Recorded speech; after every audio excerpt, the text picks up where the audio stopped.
First ever factory outlet Mukunda jewellery KPHB Kothapet Khammam Somajiguda Hanamkonda. వాగర్థావివ సంపృక్తౌ వాగర్థ ప్రతిపత్తయే జగతః పితరౌ వందే పార్వతీ పరమేశ్వరౌ. సదాశివసమారంభాం శంకరాచార్య మధ్యమాం అస్మదాచార్య పర్యంతం వందే గురు పరంపరాం. ఆదిత్యాయ చ సోమాయ మంగళాయ బుధాయ చ గురు శుక్ర శనిభ్యశ్చ రాహవే కేతవే నమః. శృంగేరి జగద్గురు పీఠాధిపతులకి కంచి పీఠాధిపతులకి నమస్కారములు తెలియజేసుకుంటూ కార్యక్రమాన్ని ప్రారంభిద్దాం.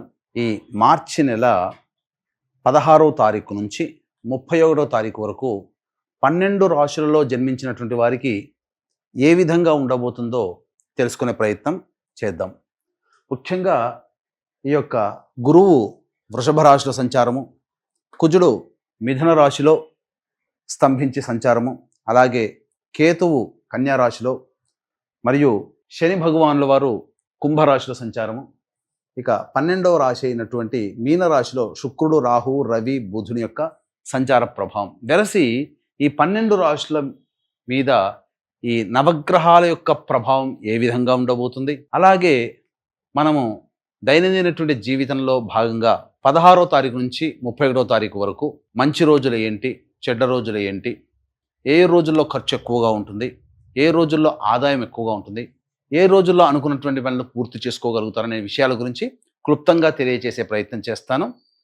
వీక్షించండి. ద్వాదశ రాశులలో భాగంగా మార్చి 16వ తారీఖు నుంచి 31వ తారీఖు మార్చి వరకు సింహరాశిలో జన్మించినటువంటి వారికి ఏ విధంగా ఉండబోతుందో తెలుసుకునే ప్రయత్నం చేద్దాం.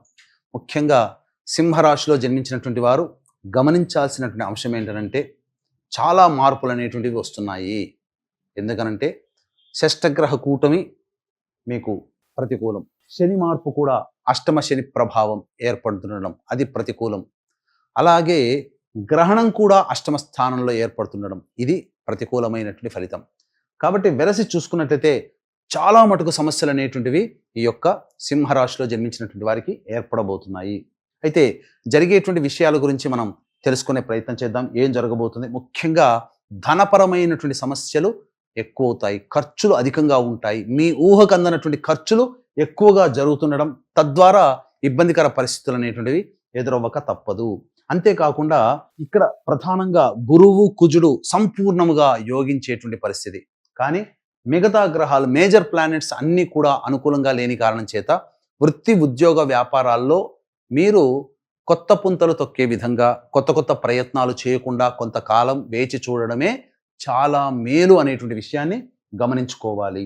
ప్రధానంగా ఫుడ్కి సంబంధించిన FMCG, general stores, supermarkets, boarding and lodging, restaurants నడుపుకునేటువంటి వాళ్ళు, జ్యువెలరీ, అలాగే ఎడ్యుకేషనల్ ఇన్స్టిట్యూషన్స్, పండ్ల వ్యాపారస్తులు, తీర్థయాత్రలు, పూజా స్టోర్స్ నడుపుకునేటువంటి వాళ్ళు, లాయర్లు, రియల్ ఎస్టేట్ రంగంలో రైతులు, అలాగే కౌలు రైతులు, ఎలక్ట్రానిక్ అండ్ ఎలక్ట్రికల్ రంగంలో ఉన్నటువంటి వాళ్ళు, వీళ్ళందరికీ కూడా న్యాయవాద సంబంధమైనటువంటి విషయంలో ఉన్నటువంటి వాళ్ళు, వీళ్ళందరికీ కూడా అనుకూలంగా ఉంటుంది. ఆ సంస్థలలో పనిచేసే ఉద్యోగస్తులకి కూడా అనుకూలంగా ఉంటుంది. అయితే ప్రధానంగా మిగతా రంగాల్లో ఉన్నటువంటి వాళ్ళకి మాత్రం చాలా ఇబ్బందికర పరిస్థితులు అనేటువంటి చెప్పవచ్చు. విద్యార్థులు బాగా కష్టపడితే తప్ప ఫలితాలు పొందలేనటువంటిది. కాబట్టి చాలా కష్టపడే ప్రయత్నం చేయండి, నిరంతర దేవతానుగ్రహాన్ని పొందే ప్రయత్నం చేయండి. ముఖ్యంగా సింహరాశిలో జన్మించినటువంటి వారికి వివాహ సంబంధమైనటువంటి ప్రయత్నాలు ఏవైతే ఉంటాయో అవన్నీ కూడాను కొలిక్కి వచ్చే అవకాశం ఉంటుంది. గుడ్డిలో మెల్లలో భాగంగా వివాహం మాత్రం జరిగేటువంటి అవకాశాలు ఉంటాయని చెప్పవచ్చు. ఇక ముఖ్యంగా సంబంధించినటువంటి సంతానం కోసం ఎదురు చూసేటువంటి వ్యక్తులు ఎవరైతే ఉంటారో వాళ్ళు కాస్త జాగ్రత్తలు పాటించండి, కొంతకాలం సంయమనం పాటించండి. వైశాఖ మాసంలో ప్రయత్నాలు చేసుకుంటే తప్పకుండా సంతానవంతులవుతారని చెప్పవచ్చు. అయితే ప్రధానంగా ఈ షష్టగ్రహ కూటమి అష్టమ స్థానంలో ఏర్పడడం, అష్టమ స్థానంలో శని సంచారం జరుగుతుండడం, సూర్యగ్రహణం కూడా అష్టమ స్థానంలో ఈ యొక్క సింహరాశిలో జన్మించినటువంటి వారికి ఉండడం మన భారతదేశంలో కనిపించకపోయినప్పటికీ దీని ప్రభావం మాత్రం కొంత ఎదుర్కోక తప్పదు. కావున ఈ యొక్క సంబంధించినటువంటి సకల దోషం అనగా సర్వదోష నివారణ పూజలు, హోమాల్లో భాగంగా మన పీఠం ఆధ్వర్యంలో 29వ తారీఖు రోజున సాయంత్రం సూర్యాస్తమైన తర్వాత ప్రత్యంగిర, భగళాముఖి, అలాగే ధూమవతి, రాజశ్యామల, వారాహి హోమాలతో పాటుగా విద్య, వివాహ, ఉద్యోగ, దాంపత్య, అనారోగ్య సమస్యల నివారణకి విశేషమైనటువంటి హోమాది కార్యక్రమాలు అనేటివి చేయించడం జరుగుతుంది. అవకాశం ఉన్న వాళ్ళు కార్యక్రమ తదనంతరం కాంటాక్ట్ చేసి మీ గోత్రనామాదులు నమోదు చేసుకోవచ్చు. అలాగే 16 నుంచి 31వ తారీఖు వరకు రోజువారీగా ఏ విధంగా ఉండబోతుందో తెలుసుకునే ప్రయత్నం చేద్దాం. ప్రధానంగా ఈ యొక్క సంబంధించినటువంటి ఇప్పుడు చెప్పినటువంటి షష్టగ్రహ కూటమి, శని మార్పు, సూర్యగ్రహణము మేష, మిథున, కర్కాటక, సింహ, కన్య, వృశ్చిక, ధనస్సు, కుంభ, మీన రాశిలో జన్మించిన వారికి ప్రభావం కాబట్టి ఈ రాశిలో జన్మించిన వాళ్ళు నమోదు చేసుకుంటే సమస్యల నుంచి బయటపడతారని చెప్పవచ్చు. ఇక ముఖ్యంగా ఈ సంబంధించినటువంటి 16వ తారీఖు రోజున ఖర్చులు అధికంగా ఉంటాయి, కుటుంబ సమస్యలు పెరుగుతాయి, కుటుంబ సభ్యులతో వాగ్వివాదాలు పెరుగుతాయి, ప్రశాంతత లేని జీవితాన్ని పొందుతారు. 17, 18, 19, 20, 17, 18, 19వ తారీఖుల్లో కనుక చూసుకున్నట్లయితే రాని బాకీలు వసూలు అవ్వడము, ఇతరుల యొక్క సహాయ సహకారాలతో మీకున్నటువంటి సమస్యలన్నీ పూర్తి చేసుకుంటారు, ఆనందంగా గడుపుతారు.